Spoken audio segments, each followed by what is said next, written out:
समझदारी इसी में है कि हाथ में आए काम को पूरे मन से और तत्परतापूर्वक निपटाया जाए। किसी भी कार्य को सही तरीके से निपटाना भविष्य में बड़े काम कर सकने की योग्यता उपलब्ध करना है। हेलो फ्रेंड, स्वागत है आपका सुमन मौर्य मोटिवेशन में। दोस्तों, आज हम बात करेंगे विश्व की तमाम समस्याओं को उत्पन्न करने वाला आखिर है कौन, होता क्यों है। दोस्तों, मानव जाति के सामने अनगिनत समस्याएं उत्पन्न होती हैं। विभिन्न कष्ट क्लेश देने वाला एक ही असुर है दोस्तों, वह है अज्ञान। मनुष्य का अज्ञान। रावण, कंस, हिरण्यकश्यप आदि असुरों ने थोड़े आदमी मारे थे, पर अज्ञान के असुर ने पूरी मानव जाति को अपनी दाढ़ों में चबा डाला और उधर रस्त कर डाला।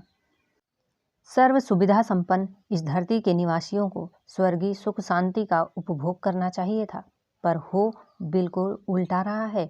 हर व्यक्ति नरक की आग में जल रहा है। हर व्यक्ति खौलते कड़ाह में तलने और अंगारों पर चलने से अधिक त्रासदायक क्षणों से मौत के दिन पूरे कर रहा है।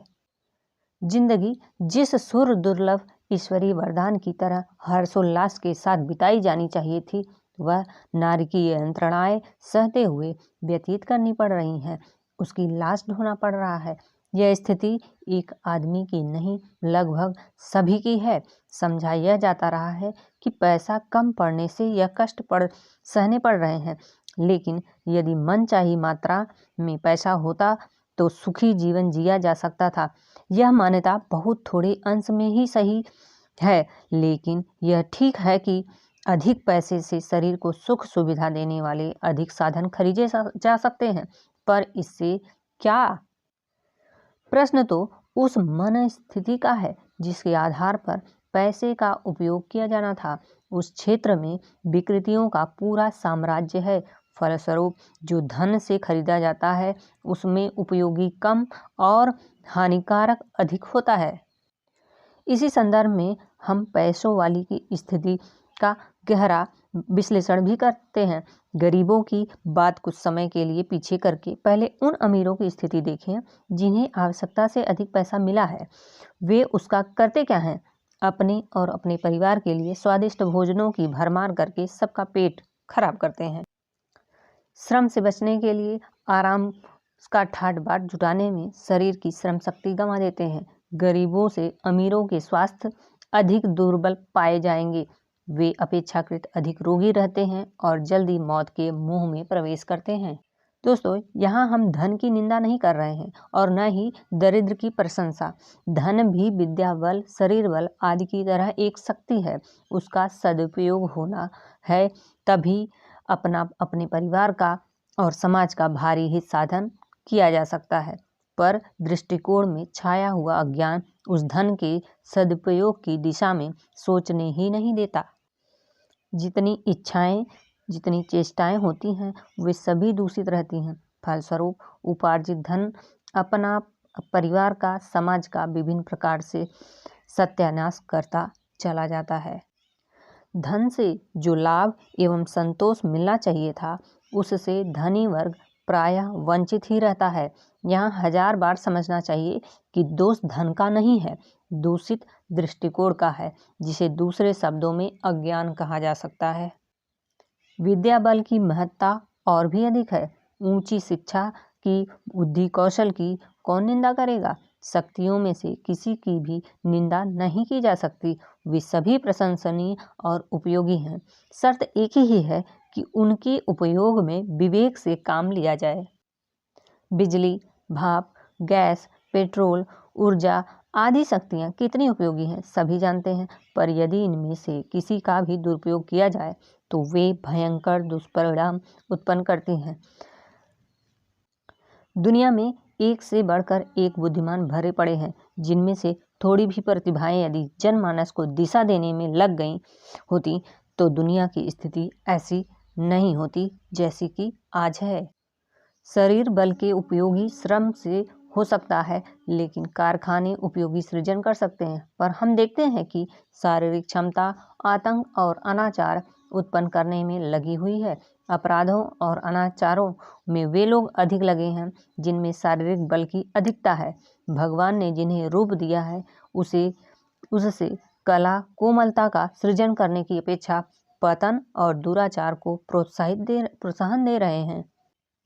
कल कारखाने नशेबाजी से लेकर विलासिता के अनेकानेक साधन बनने में लगे हुए हैं। मनुष्य द्वारा मनुष्य मारे काटे जाने के लिए जितनी युद्ध सामग्री बन रही है, यदि उसे बदलकर सृजनात्मक उपकरण बनाए गए होते तो उतनी धन शक्ति का, जनशक्ति का, क्रिया कौशल का न जाने संसार की सुख शांति में कितना बड़ा योगदान मिला होता।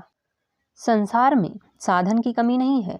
America, Africa, Australia, New Zealand, Canada आदि सभी देशों में इतनी फालतू और बेकार जमीन पड़ी है कि उस पर भारत और चीन जैसे घने देशों की आबादी को बसाकर सबके लिए प्रचुर सुख साधन जुटाए जा सकते हैं। जितना धन, जितने साधन संसार में है, उन्हें मिल बांट कर खाया जाए तो हर मनुष्य बीमारी, बेकारी, अशिक्षाजन कठिनाइयों से मुक्ति पा सकता है और निर्वाह की पर्याप्त सुविधा पाकर सुख शांति का जीवन जी सकता है। जो विज्ञानी मस्तिष्क अणु आयुध और विघातक गैसें और भी न जाने क्या क्या बना रहे हैं, वे समुद्र के खारे पानी को मीठा बनाने जैसे कार्यों में जुट गए जाएं तो इस धरती पर स्वर्गीय परिस्थितियां हंसती खिलती दिखाई पड़ें और हम सब नंदवन में रह रहे हों। एक दूसरे को गिराने में, शोषण और दोहन में हमारी जो दुर्भिसंधियां निरंतर क्रियान्वित रहती हैं, यदि वे उलट जाएं और परस्पर स्नेह सहयोग प्रदान करने, ऊंचा उठाने में लग जाएं, तो उससे भी सभी को राहत मिले।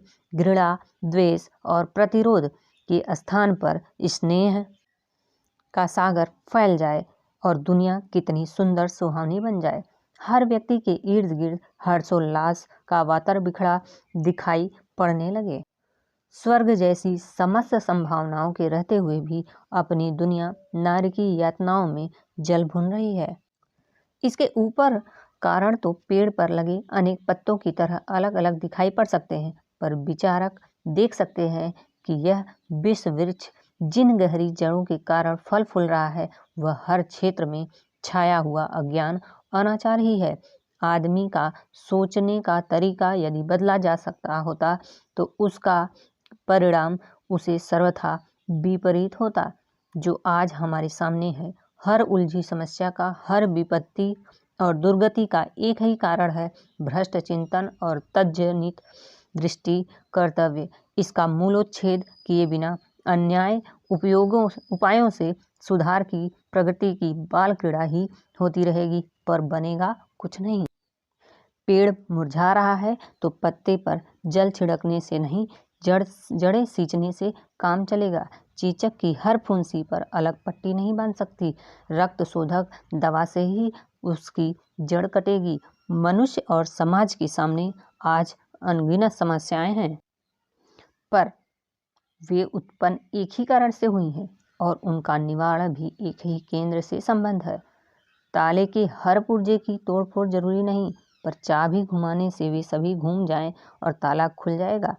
शरीरगत रुग्णता, मनोगत उग्रता, आर्थिक क्षेत्र की तंगी, अपराधों का घातक क्लेश, विग्रह, अशिक्षा, बेकारी, पिछड़ापन का घातक पीड़ा आदि जो कुछ जहाँ कहीं भी अशुभ दिखाई पड़े, समझना चाहिए यह सारा दावानल अवांछनीय चिंतन की चिंगारी का उत्पन्न किया परिवार है।